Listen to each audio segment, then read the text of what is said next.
मैं आपको लिख के देने को तैयार हूं।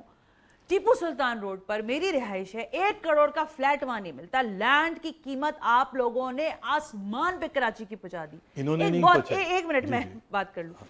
एक बहुत अच्छा ब्रांड था, क्लोथिंग ब्रांड था, उनके पास मैं गई, मैंने कहा सर आपने यहाँ खोला हुआ है, एक कराची में भी आउटलेट खोलना। कह रहे मैडम हम किराया नहीं भर सकते कराची का दुकान का, आप क्या बात कर रही हैं, हम वहाँ पे आप पे कह रही हैं आउटलेट खोल लें। तो इतना ज्यादा लैंड की तफरीक और प्राइसेस हाई करने की वजह, उसके पीछे आप ही लोग हैं ना, बिल्डर्स नहीं, और कौन है, किसने बढ़ाए ये पैसे? मैं दो बात का जवाब देना चाहूँगा।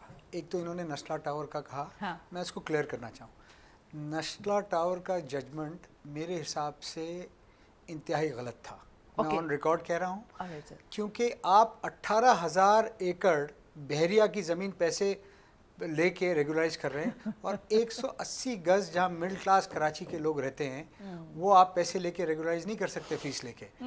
और आज नस्ला टावर की ज़मीन ऑक्शन होने जा रही है और फिर आई एम ऑल्सो वो auction purchaser. I am going to construct a building again और we are same place and we are going to keep the name Abad Nasla tower, क्योंकि एक ज्यादती हुई है।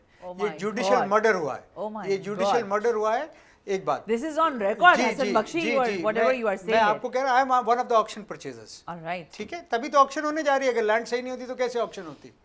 150 गज का ही फर्क आ रहा है ना, पहले 1120 गज थी। एक मिनट हसन, यही रुक जाए फहीम साहब, ये एक मिनट, फिर इसका मैं आपको पूरा एम्पल टाइम, मतलब भले से आप इसको एडिट ना करेगा, ये होता है थप्पड़ सिस्टम के मुंह के ऊपर। दिस इज कॉल्ड द पैसा। नस्ला टावर का फैसला गलत नहीं था, विम्सिकल था। ठीक है, जो बैरियर टाउन का हुआ, ठीक है, वो गलत था, बिल्कुल 100% गलत था। और नस्ला का गलत था या एक शहर में दो कानून? नहीं, दो, देखिए दो कानून एक ही है। तो ये फिर बहरिया का गलत हुआ ना? ना, मैं तो कह रहा हूँ कि गलत। मैंने तो डॉन में 1.5 सफ़े की बैरियर टाउन के ऊपर स्टोरी लिखी, एक चीज उस वक्त। फिर सवाल यही आता है ना, मुल्क को कौम के दामाद थे। ये मुझे बता देना फिर, देखिए अगर नस्ला वो कह रहे हैं मुझे कि हम बनाने जा रहे हैं, देख लेंगे, फिर पैसे ही लगना था ना, एनओसी क्रिएट करनी थी, हमने कर ली है, ऑप्शन कर रहे हैं सुप्रीम कोर्ट। देखिए, मैं जिस वक्त नस्ला टावर की खुदाई और वो हो रही थी, मैं शाहर कायदीन से गुजारा था, मैंने देखा कि यार ये जो 150-200 जो भी गज जमीन है जो कि उस प्लॉट की हिस्सा नहीं है। मैं वापस पलट के आया, मैंने तस्वीरें खींची और अपने एडिटर को भेजी कि देखो ये गलत हो रहा है। ये उस वक्त हो रहा था जिस वक्त शुरू हो रहा था। मुझे जवाब में पता क्या मिला कि यार पूरे शहर में हो रही है। that's another debate, but what I am asking कि देखिए अब वो चीज ऑक्शन हो रही है तो अभी भी रोक लेना,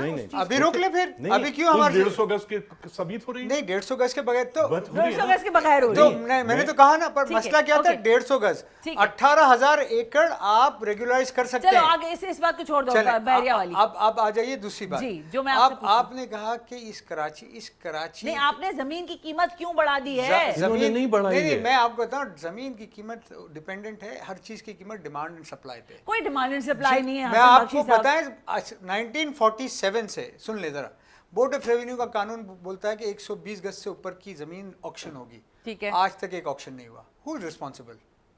कौन रिस्पांसिबल है? नो, बट जो भी इस शहर के एडमिनिस्ट्रेटर रहे हैं वो जवाब दें ना, जो भी शहर के पॉलिटिकल लीडरशिप रही है कि यार 1947 से कानून मौजूद है, 2026 का एंड आ गया या मिड आ गया, आज तक एक ज़मीन ऑक्शन नहीं हुई। तमाम लोग जवाब दें, ये मेरा रॉ मटेरियल है, अगर मुझे रॉ मटेरियल नहीं मिलेगा तो नेचुरली सप्लाई कम होगी, डिमांड ज़्यादा, पॉपुलेशन बढ़ रही है। और एक मसला बहुत बड़ा है, इसको ये भी वाउच करेंगे, कराची का एक एडमिनिस्ट्रेटर होना चाहिए। कराची में 17 तो ज़मीन के मालिकान हैं, 17 लैंड होल्डिंग एजेंसीज हैं। यहाँ से निकलते हैं तो इस रोड के इस तरफ दूसरी एजेंसी, यहाँ तीसरी एजेंसी, यहाँ चौथी एजेंसी। किसी भी दुनिया के बड़े शहर में, मेट्रोपॉलिटन सिटी में ऐसा होता है? लेकिन मेरा सवाल थोड़ा सा मुख्तलिफ है, फिर मैं तकरार से सवाल करूँ। देखो, मिडिल क्लास की अगर आप बात करते हैं, एक middle class family for example, गो के मुझे पता है कि अब वहाँ पे उस तरह से चीज़ें परचेजिंग नहीं हो रही, गुलशन में फ्लैट लेना चाहती है। इस वक्त गुलशन के फ्लैट की कीमत, जो वहाँ का इंफ्रास्ट्रक्चर है, जो फैसिलिटीज आप उसको दे रहे हैं, एज आपसे मुराद है कि आपका बिल्डर जो दे रहा है, क्या लैंड की, क्या फ्लैट की कीमत होनी चाहिए? मेरे हिसाब से गुलशन में 2.5-3 करोड़ रुपए से कम नहीं होगा। इससे ऊपर 2.5-3 करोड़ से कम नहीं होगा। इससे ऊपर तो देखिए, मुझे आप बताइए ना, मुझे 5 लाख रुपए से कम लैंड भी तो नहीं मिलता ना। आप गवर्नमेंट देना अपना लैंड ऑक्शन करे, स्टेट के पास लैंड है, स्टेट कस्टोडियन है। यानी कि कराची की जमीन की कीमत बढ़ाने में आपका कोई नहीं, किरदार हम तो देखिए यूजर हैं, हम तो यूजर है, हमें जितना सस्ता मिलेगा हमारे पैसे कम लगेंगे। हमारे को तो नफा एक मिलना ही है ना। देखिए, हमें वैल्यू एडिशन का काम है। जमीन सस्ती दें, हम उस पर एक के बजाय 2 बिल्डिंग बना लेंगे। ओपिनियन दे दें आप कह रहे थे ये लोग जमीन आप इनकी ये फेवर इनका कर रहे नहीं हैं है ना, हाँ, मैं तो फेवर की बात ही फिर भी नहीं, बोलें, ये तो चलें। सप्लाई एंड डिमांड का मसला है। सप्लाई डिमांड इनकी मैं अब सुन आपको लीजिए, बताती हूँ, अब मैं सुनिए, अभी अब पूछने सुन लगी हूँ लीजिए, इनसे, अब हाँ। अब इसका जवाब सुन लीजिए। देखिए, लाहौर की आपने बात की, इस्लामाबाद जी, की जी। बात की, हर जगह पे जहाँ पर इन्वेस्टमेंट के मौके हैं, इंडस्ट्री में, एग्रीकल्चर में, वहाँ पर फोकस ज़मीन पे नहीं होगा। कराची में जितनी बलूचिस्तान में करप्शन होती है, जितनी सिंध में होती है, वो सारा का सारा जो ब्लैक मनी है वो कराची की ज़मीन में जाता है। और चूंकि ज़मीन में जाता है, उसके बाद जब ये कोई प्लॉट खरीदने जाते हैं तो ऑलरेडी वहाँ पे मैंने 2002-2003 में अपना घर लिया था, 74 लाख रुपए में 534 गज का लिया था। आज मुझे 12 करोड़ रुपए में अगर मैं आज बेच दूं, मुझे 15 करोड़ में उस तरह का घर नहीं मिल सकता।